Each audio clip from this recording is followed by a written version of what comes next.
একদম বাজে লোক, ফালতু লোক যাকে বলে একদম। এবং উপরওয়ালার শাস্তি নিশ্চিত ওনার উপর নেমে আসছে। আমরা খবর পাচ্ছি উনি ভীষণ অসুস্থ হয়ে গেছে, এটা উপরওয়ালা থেকে শাস্তি। আমাদের বঙ্গীয় সংখ্যালঘু বুদ্ধি মঞ্চ থেকে আমরা 12টা থানায় এফআইআর করেছি ওনার বিরুদ্ধে, এবং আমরা মুখ্যমন্ত্রীর দৃষ্টি আকর্ষণ করেছি, চিঠি দিয়েছি, এবং আমাদের গণতন্ত্রের যিনি প্রধান গভর্নর রাজ্যপাল সিবি আনন্দ বোস, ওনাকেও আমরা চিঠি দিয়েছি বঙ্গীয় সংখ্যালঘু বুদ্ধিমঞ্চের তরফ থেকে, যে ইমিডিয়েটলি ওনাকে ব্যবস্থা নেওয়া। আসলে ব্যাপারটা হচ্ছে অন্য জায়গায়। আমার যেটা খবর পেয়েছি, উনি বাংলাদেশের নাগরিক, উনি আমাদের ভারতীয় নন। এইভাবে কথা বলে নরেন্দ্র মোদী অমিত শাহের কাছে নিজের নাম্বার বাড়ানোর চেষ্টা করছেন। ওনার অস্তিত্ব বিপন্ন হয়ে গেছে। উনি চাইছেন এইসব কথা বলে আমি আমার শীর্ষ নেতা মোহন ভগবত থেকে শুরু করে নরেন্দ্র মোদী অমিত শাহের কাছে আমি নাম্বার বাড়াবো, আমি ভালো জায়গায় পৌঁছাবো।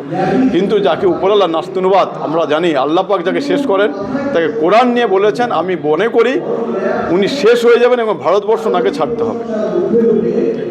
শুভেন্দু অধিকারী একের পর এক যে মন্তব্য করছে, শুভেন্দু অধিকারী, আমি আপনাকে একটা কথা বলি, শুভেন্দু অধিকারী তৃণমূল কংগ্রেস সুবিধা করে দিচ্ছে। শুভেন্দু অধিকারী যত এই কথাগুলো বলছেন তত মুসলিম ভোট এককাট্টা হচ্ছে, শুধু তাই নয়, আমি জানি অনেক হিন্দু ভাইয়েরাও আছেন যারা শুভেন্দু অধিকারী এই বক্তব্যকে পছন্দ করছেন। এবং আমি আপনার চ্যানেলের মাধ্যমে স্পষ্ট বার্তা দিতে চাই, ভারতবর্ষ সেকুলার, বাংলা হচ্ছে তার প্রধান পৃষ্ঠপোষক বলেই মনে করি। বাংলা জাতি ধর্ম বর্ণ নির্বিশেষে সকলে ঐক্যবদ্ধভাবে বসবাস করে। বাঙালি হিন্দুরাও শুভেন্দু অধিকারীর বক্তব্যকে মেনে নিচ্ছে না। স্বাভাবিকভাবে শুভেন্দু অধিকারী যতই ঘেউ ঘেউ করুক, তার কথা মানুষ আগামী দিনে ভোট বাক্সে 2026-এ প্রমাণ করে দেবে। এবং আমি বিশ্বাস করি ও বিজেপি রাজ্য সভাপতি শ্রমিক ভট্টাচার্য এই কিছুদিন আগে মিটিংয়ে মাইক নিয়ে শুভেন্দু অধিকারী চরম থেকে চরমতম অপমান করেছে। ওদের নিজেদের মধ্যে লেগে গেছে। শুভেন্দু ভাবছে আমি এইসব কথা বলে আমি একটু উপরে যাওয়ার চেষ্টা করব। অসীমবাবু বলছেন আমি একটু উপরে যাওয়ার চেষ্টা, দিলীপ ঘোষ তার মতো চেষ্টা করছে, শ্রমিক ঘোষ তার মতো চেষ্টা করছে। অতএব নিজেদের মধ্যে কোনো মেলবন্ধন নেই, কে কী বলছে নিজেরাই জানে না, ওদের অস্তিত্ব বিপন্ন। আমার মনে হয় 10টা সিট পাবে কিনা সন্দেহ আছে 2026-এর নির্বাচন। হুমায়ুন বাবুর বাবুর মসজিদ নিয়ে কী বলবেন এবং তার নতুন? দেখুন, আমি হুমায়ুন বাবু নিয়ে একটা কথাই বলতে চাই, যা আমি শুভেন্দু অধিকারীকে নকল করব না। শুভেন্দু অধিকারীর মতো কাজ করছে, আমি আমার মতো কাজ করব। তিনি মসজিদ তৈরি করছেন, নিশ্চিতভাবে এখানে আমি কোনো রকম টিপ্পণী কাটবেন। মসজিদ তিনি করতে পারেন, মসজিদের নামকরণ কীভাবে তিনি ঠিক করবেন, কিন্তু আমার ওনার কাছে বক্তব্য, মসজিদ নিয়ে ধর্ম নিয়ে দয়া করে রাজনীতি করবেন। এইটা আপমর, মুসলমানদের অপমান বলে আমি মনে করছি। আমি খবর পাচ্ছি এই মসজিদ নির্মাণকে কেন্দ্র করে বিভিন্ন জায়গায় বিভিন্ন মানুষের উপর অত্যাচারের মাত্রা আরও বেড়ে গেছে। এই কিছুদিন আগে আমরা দেখেছি উড়িষ্যার আমার এক ভাই, তাকে মরে যেতে হলো, খুন করে দিল তাকে। অত্যাচারের মাত্রা বেড়ে যাচ্ছে। আপনি মসজিদ করুন না, মসজিদ নিয়ে এত মাতামাতি কিসের? আমরা করি আল্লাহকে খুশি করার জন্য, আল্লাহকে সন্তুষ্ট করার জন্য। আমার মনে হয় এই কাজটা করা দরকার।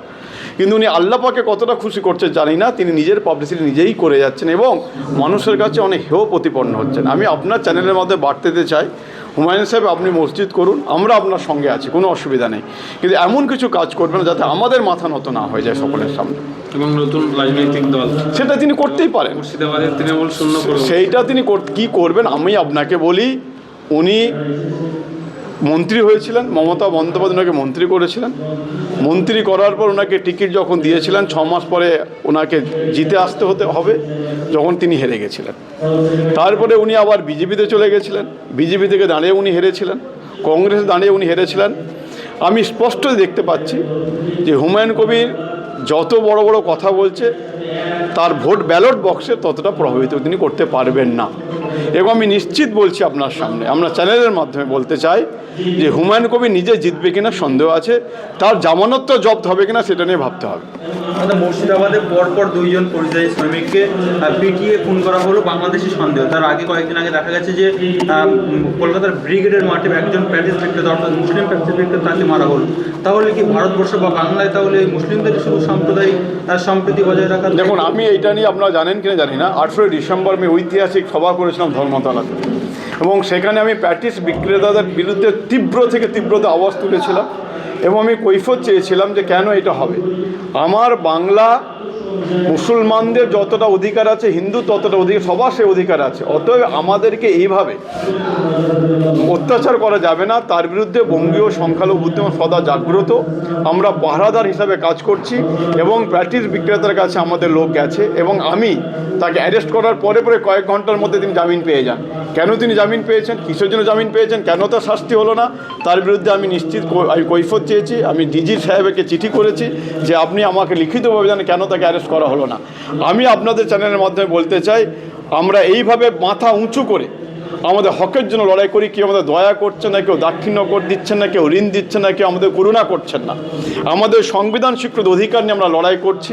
লড়াইয়ের মাত্রা আরও তীব্র হবে এবং আমি সেদিন বলেছিলাম ওয়াকআপ নিয়ে আমার তীব্র আন্দোলন ছিল যে দেবত্ব সম্পত্তি নিয়ে আপনারা কিছু বলছেন না, আর ওয়াকআপ নিয়ে আপনাদের কেন এত মাথা ব্যথা।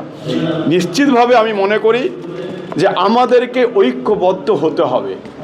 আমাদের যে ইসলামিক বিভিন্ন গণসংগঠন আছে, আমরা এই লেকচার অ্যাসোসিয়েশন আছে, সমস্তকে এক আমব্রেলা, এক ছাতার তলে যদি আমরা আসতে পারি, আমরা নিজেদের মধ্যে আমাদের সেতু নেই, মেলবন্ধন নেই, আমরা আলাদা আলাদাভাবে আমি আমার মতো করছি, সে তার মতো করছেন। আমি আপনার চ্যানেলের মধ্যে বলতে চাই, আসুন সেই দিন শেষ হয়ে গেছে, সকলের মধ্যে আমরা ঐক্যবদ্ধ হয়, আওয়াজ তুলি, সেই আওয়াজের ছাঁচ, সে আওয়াজের ডেপথ অনেক বেশি হবে, মানুষ শুনতে বাধ্য হবে। অতএব আমরা সকলে যদি ঐক্যবদ্ধ একত্রিতভাবে থাকতে পারি, আমাদেরকে একটা চুলো ছিঁড়তে পারবে না।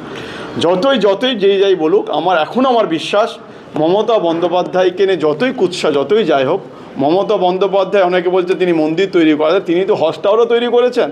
তিনি আলিয়া বিশ্ববিদ্যালয় 34 বছর আলিয়া বিশ্ববিদ্যালয় কোন জায়গায় ছিল, আজ আলিয়া রাজারহাটে কি বিশাল আলিয়া বিশ্ববিদ্যালয় করেছে। পার্ক সার্কাসে যাবেন, সেখানে একদম 7 স্টার হোটেলের মতো তিনি আলিয়া বিশ্ববিদ্যালয় তৈরি করে দিয়েছেন। অতএব তিনি সব দিকটাই দেখছেন, শুধু মন্দির তৈরি করছেন না, তিনি হজ টাওয়ার, হজিরা কারা, অন্য লোক অন্য ধর্ম সম্বন্ধে হজ করতে যায়, ইসলাম থেকে হজ টাওয়ার কী বিশাল 34 বছর হজ টাওয়ার ছিল। অতএব মমতা বন্দ্যোপাধ্যায় সব দিকটাই দেখছেন এবং আমি আশাবাদী এখানকার মুসলমানেরা যেভাবে মাথা উঁচু করে আছে, তারা যেভাবে টুপি পরে রাস্তায় যেভাবে প্রোগ্রাম করছে রবীন্দ্র তীর্থের মতো জায়গায়, এইটা গুজরাট বা উত্তরপ্রদেশে আপনি কখনোই কল্পনা করতে পারবেন না এইভাবে সভা করার। আপনি বলছেন মুখ্যমন্ত্রী মমতা বন্দ্যোপাধ্যায় সব সম্প্রদায়কেই দেখছেন, কিন্তু গত কয়েক বছর ধরে নিউটাউনের বুকে একটা মসজিদের জন্য অনেক সাধারণ মুসলিম মানুষ তারা দাবি রাখছেন, কিন্তু তার আগে হয়ে যাচ্ছে দুর্গাঙ্গন। এই বিষয়ে আপনি কি দেখুন, আমি আপনাকে বলি, মেহবুল্লাহ সাহেব চলে, উনি সাক্ষী তাহলে বুঝতে পারবেন যে গাইঘাটা কেমিয়াতে মসজিদ তৈরি করতে মমতা বন্দ্যোপাধ্যায় বলার সঙ্গে সঙ্গে মমতা আমাকে নির্দেশ দেন, প্রশাসনকে বলে দেখবেন যে ঝাঁ চকচকে মসজিদ করে দিয়ে, আমি সেখানে উদ্বোধন করে এসেছিলাম। আমি আর মেহবুল্লাহ ওনার ভাই আমাদের পীর সাহেব এনায়েতুল্লাহ সাহেব আছেন, জানেন তো। প্রপার ওয়েতে ঠিকভাবে আবেদন করা হয়নি। আর যদি এখানে জায়গা আমরা কথা বলি, যদি আমাদেরকে দেয়, আমি দায়িত্ব নিয়ে বলছি মমতা বন্দ্যোপাধ্যায় নিউটাউনে মসজিদ করে দেবেন, কোনো অসুবিধা নেই। মমতা বন্দ্যোপাধ্যায় ঠিকঠাকভাবে প্লেসমেন্ট করা যায়, মমতা দিকে যদি বোঝানো যায়, তিনি নিশ্চিতভাবে সেই কাজটা করেন। আবার আমার বিশ্বাস এইভাবে ধর্মকে নিয়ে রাজনীতিকে মিশিয়ে দেবেন না দয়া করে। আমি প্রত্যেকটা আপমর জনসাধারণকে বলতে চাই, ভাষণ এখানে বলছিলাম, আমি যখন নামাজ পড়ি আমি ধর্ম করলাম, আমি যখন প্ল্যাটফর্মে বাইরে এসে বক্তৃতা করছি রাজনীতি করছি, দুটোর মধ্যে সম্পূর্ণ আলাদা। এখন ধর্ম রাজনীতি মিলেমিশে গেছে, এটাকে আলাদা করতে হবে। Thank you.